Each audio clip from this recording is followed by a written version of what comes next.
If you've been following car culture or the movie scene, it's likely you've heard of the Fast and the Furious, a series of movies that, in its inception, caused a massive wave of influence, affecting many of how they view street racing and tuner culture altogether, thanks to their dramatized and romanticized views of both worlds. The first two movies were a big success financially, or at least culturally, as they had caused another big change in how video games would adopt the rapidly growing popularity of the tuner culture. Games like Need for Speed Underground spearheaded the whole customization renaissance, followed up by the wave of street racing games that would try their own spin on the idea. A feature so influential, it still plays a pretty important part in racing games today, as the iconic cars remain as popular even to this very day, regardless of the game and genre. So you can definitely see how important the Fast and the Furious is to the racing game scene through the bigger picture. And yet, despite its influence, there is no other franchise that has the most turbulent roller coaster when it comes to video game adaptations.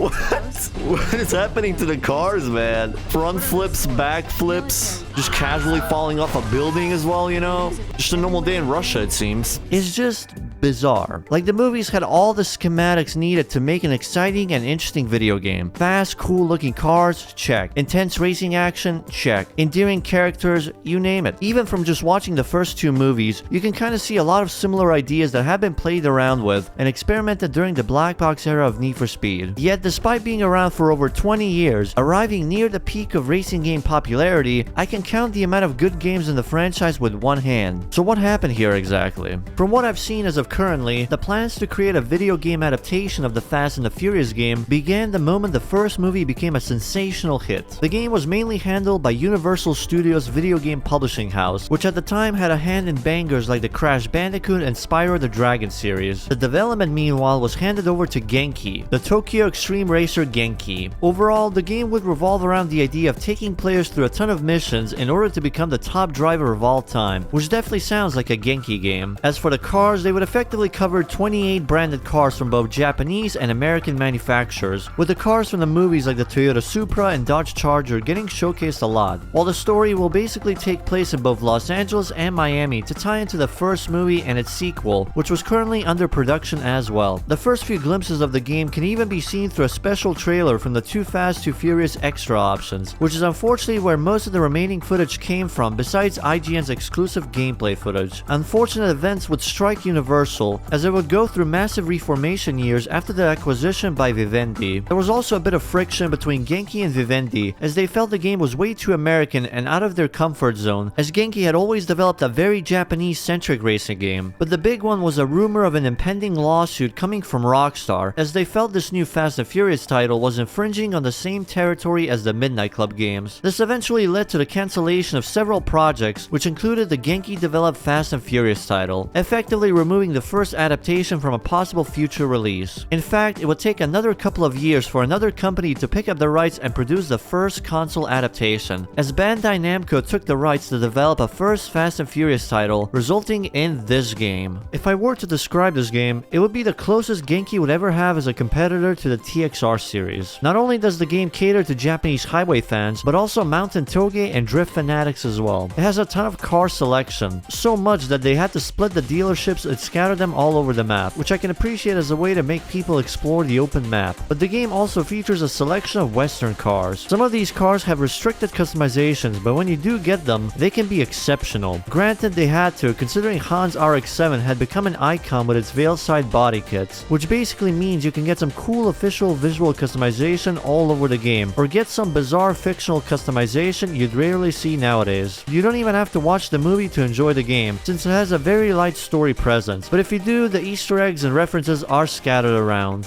Being a U-Technics game, however, there are a lot of flaws and issues with the game, like its inconsistent drift detection that could easily mistake the technique you're doing, which in turn makes scoring very inconsistent. The economy can be shaky, endgame balancing is a bit questionable, and a bunch of others, but this isn't really a deep dive into this game, so I won't waste your time here. The point is, this is effectively the peak of what Fast and Furious franchise had to offer, which is pretty insane considering this game was made back in the year of 2006. It's not a perfect game, obviously since it's U-Technics, but if you haven't played this title, you probably really enjoy this game a lot. The sheer irony of this being the best video game adaptation in the whole series, while also being the only few good games U-Technics ever produced.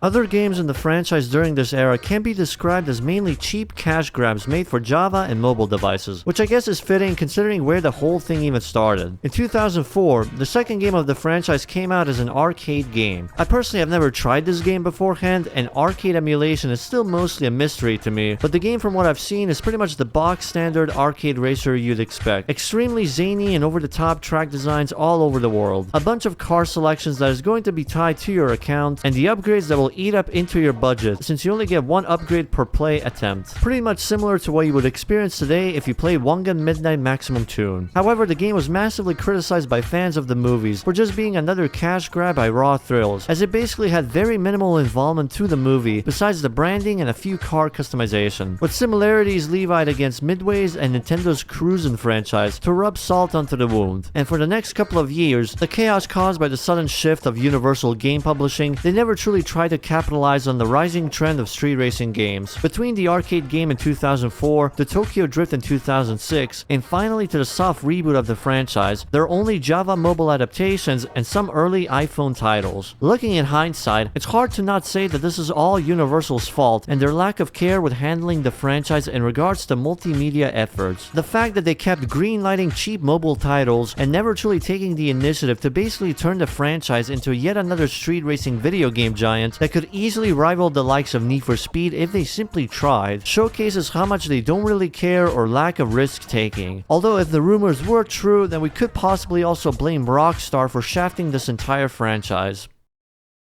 By the year of 2009, however, things were already looking not so great. Windows of opportunity have closed down, with the shift from street racing and tuner culture losing a lot of interest in the public's eyes, as most racing game franchises either move away to focus on different ideas, while most of the focus of car culture starts shifting towards sports, super, and hypercars. This is even perfectly mirrored by the brand new movie simply dubbed as Fast and Furious, without any of the in for the extra confusion. I am aware they did this because they wanted this to be like a soft reboot in an attempt to sweep Tokyo Drift under the rug, bringing the focus back on the characters of Brian and Dom, while adding focus on the undercover cop aspect, which in turn means reducing the amount of racing overall. It's not exactly the fault of the movie makers, since the decline of street racing culture and its popularity overall made this into a more generic action movie, but with cars as the main focus instead. This doesn't really bode well for its video game approaches, but even if it did, there wasn't really much happening aside from the average mobile-only titles anyways. At least until 2013, the same year as Fast 6 and a whole 7 years after Tokyo Drift's console release, we would see another game in the series. Toretto's crew.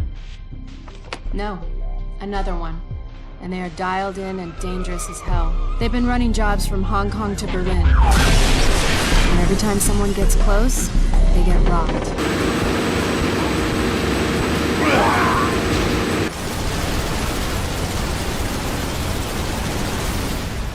We waited 7 years for this. Apparently, after such a long absence in the gaming space, Universal, or at least someone over there, decided to finally put some initiative and create a tie-in game to the movie, being the true purpose for this game's creation in the first place, to bridge the gap between Fast 5 and Furious 6, which would release in the same year as this game. You can also corroborate this from how the story is told via a third party, simply retelling the events of what has happened so far in the franchise. You'd think it would be an easy move to create some of the memorable scenes from the movies, but the way this game is designed and presented is a special kind of bad. Like, the racing can be okay at times, but the majority of times it's either very boring or dysfunctional thanks to the janky physics. Action set pieces are either QTE hell or a very goofy looking shooting gallery, and that's if the AI would function properly. The story, despite being its biggest hook, is also lackluster, and the character models make almost every cutscene into a comedy routine if you're not already asleep from the boredom in the first place. I could go deeper and analyze why this game is bad, but the simplest explanation I can give you is that it pretty much fails in almost every single aspect. All in all, I think the mistake stems from Universal simply cheaping out and deciding to hire Firebrand Studios to do the job, as they've only had experiences with making odd ports for some Need for Speed titles so far. You can just watch this video I made of the game a while ago. It is definitely not worth your time, unless you're playing this game while you're drunk or smoked out of your mind.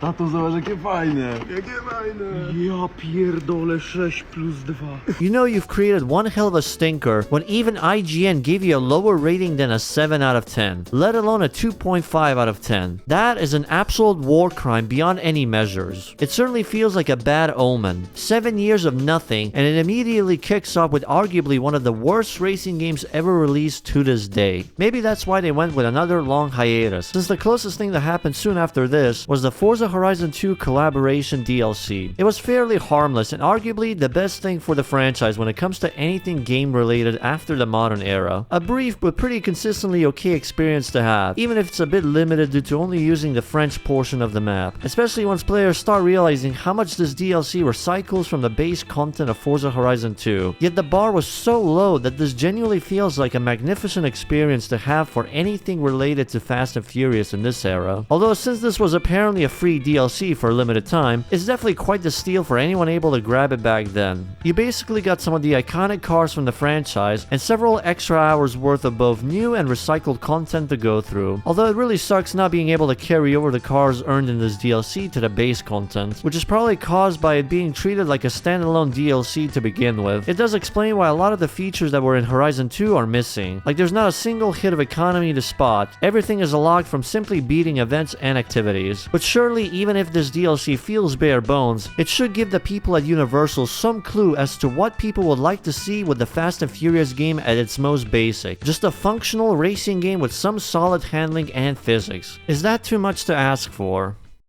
5 whole years after the Forza Horizon collaboration, we would finally get another entry to the franchise in the form of Fast and Furious Crossroads. By the time you're watching this video, it's very likely you're already aware of how infamous this title is, even if it's not as bad as Fast and Furious Showdown. To put into perspective, the game was such a disaster that it effectively had non-existent sales, and Bandai Namco had to delist the game less than 2 years after its launch. This is the same company that is still selling Street Racing Syndicate over 20 years later. Almost everything surrounding this game feels like an exact retread of what Showdown was, but done more competently. The fact that supposedly this game was made to bridge between Fate of the Furious, that's the 8th movie for those confused by the title in F9, and the gameplay mostly consists of a mix of races and action missions to carry the story. While there are improvements over the original Fast and Furious Showdown, it's not really enough to save this game, although it's not entirely the fault of the game. By this point in time, the Fast and Furious movie franchise had effectively run its course, as it keeps trying to up the ante by adding more and more ridiculous stunts and action sequences that makes everything feel more like a superhero movie. In return, a lot of the original fans have started to lose any shred of interest in the upcoming films, while those that stuck around for the action mostly left after the 7th movie, seeing as it is a pretty good send-off point with the unfortunate passing of Paul Walker. So this game by default was already fighting a steep uphill battle, with having to tie its story directly to the movies, which in turn means the gameplay becomes an unfortunate casualty to the insanity that was Vin Diesel's ever-inflating ego. Overall, this game feels like it was mostly a repeat of Showdown, with a lot of the similar problems plaguing the previous game. A story that is written just as nonsensical as the current movies, janky physics,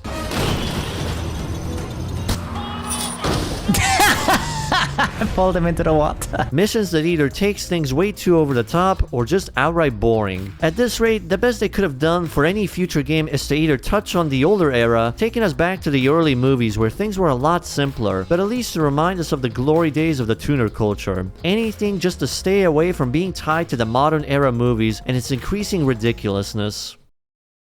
From this point on, it's mainly uncharted territory for me, as I've never really had any experience beforehand with these types of games, and has mostly been ignored by most racing game content creators. I mean, there's a lot of reasons as to why. Firstly, this game is based on the family-friendly animated series Spy Racers, which pretty much plays off like the average weekend cartoon show. Second, the show came around the time when Hobbs & Shaw was out, and around the decline of the franchise. And lastly, this game does not look remarkable, or was even well marketed in the slightest. Developed by 3D Clouds, which based on their Steam portfolio seems to dabble mostly in making low-mid budget racing games based on popular IPs, including Ryan of Ryan's Toy Review for whatever reason. It certainly does not bode well, but who knows, maybe the game is way better than how it looks from the outside. The game sort of plays out like a kart racer, but not entirely. It has the basis of a kart racer, with characters and karts being tied to one another, and there's power-ups that can be used by both players and AI. The implementation and everything else is where things get hazy. easy. The power-up system uses a meter system over random pickups, which makes things less RNG reliant at least. The meter is usually refilled passively by default with additional methods to boost it. The overall handling meanwhile is also weird, as every car feels like they understeer massively, even when drifting. Like you really have to slow down a lot to make the cars turn properly, which in turn also goes into the track designs. They're not really designed too outlandishly. There's some neat ideas with split forks for alternative routes and shortcuts, but the most egregious thing I can think of is probably with the tight corners. Considering how understeery the overall driving is, this really slows down the game by a lot. That's on top of how much you slow down on some inclines. But apparently it's not slow enough either with the paintball projectile, or certain character ultimately causing some massive slowdowns. They didn't even make any attempt to avoid spam with how often they happen. This really hurts the game's pacing. The default speed is already pretty average, then everything else just drags it down more and more. The characters are...